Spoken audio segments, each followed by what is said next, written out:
Hi there, Tony Kenyon here, rockstar romance author, coming to you live from a very hot and sweaty New Zealand. It's supposed to be autumn and it is still rather warm, but anyway. I'm coming to say I'm caffeinating myself still at the moment. I'm coming to say that I have a new Rockstar Romance release, and I promised a few people that I would go live. So that's what I'm doing. I will probably do a reading a little bit later on in the weekend. It is the day after the launch for me here in New Zealand. Like I always like to say, I am coming to you from the future. It is Saturday morning, the 3rd of March, but it should still be Friday evening, the 2nd of March, where a lot of you are listening or watching or maybe catching up with it. Maybe it's Saturday already because you're catching up with us the next day. But anyway, I just wanted to say hello because I haven't been doing any sort of live promotion or any kind of live videos from my trusty red couch. So I'm going to start doing those again for you. And I really just wanted to say that it has been a bit of a grind recently, to be perfectly honest, getting everything out and ready for you. But I'm really pleased to be releasing this book at the moment. It's been a lot of fun to write. I was thinking what people would ask about it, and while I was rereading and editing and doing all those wonderful things that we like to do, I thought about what it was that made me write this lovely story about Todd and Rose. And what it was back in October last year. Yeah, October last year.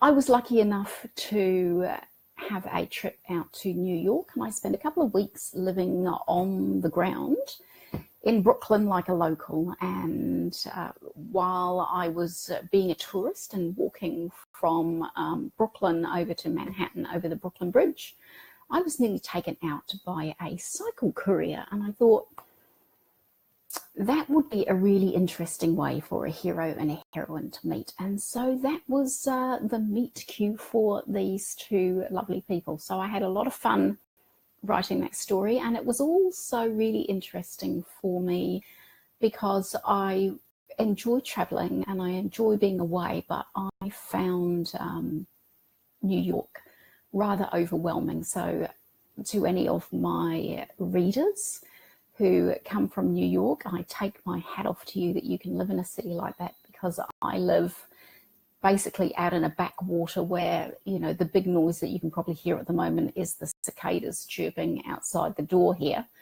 and the odd car that might go past, but certainly not a lot.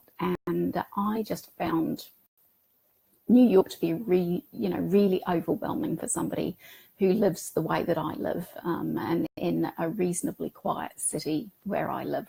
So I think a lot of those experiences I used for Rose, who was a Kiwi that I took out of her own environment and put her in New York, because I think that New Yorkers don't see their city the same way that other people see it. And so I basically had an Englishman who was well out of his depth and a Kiwi girl who was way out of her depth, and knitting the two of them together was an awful lot of fun. So I do hope that you find some interest in the creative way that I built the romance for them. So as I say, I had a lot of fun with that. And then I also had a lot of fun bringing Rose back to New Zealand and then having Todd come back behind her and exploring some of their experiences of my country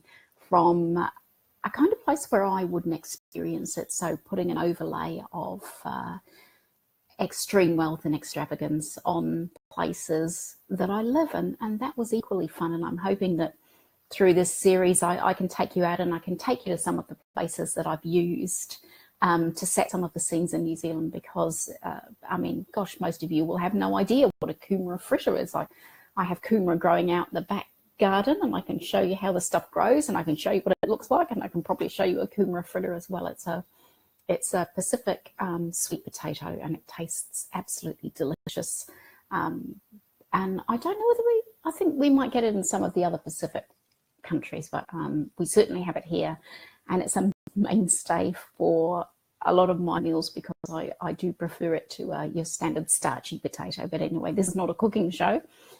So there are some fascinating little places that I can take you to and show you if you're interested in seeing those. So, if you think that you'd like to see some of the places where I set the story, or have me give you some information as to background as to what prompted me to write some of the things that I wrote, drop me a line or drop a comment on this. Let me know. I'm always open to hear what everybody wants to learn about, and I will look forward to sharing some more stories about strike with you very soon. Thanks for tuning in. Bye-bye.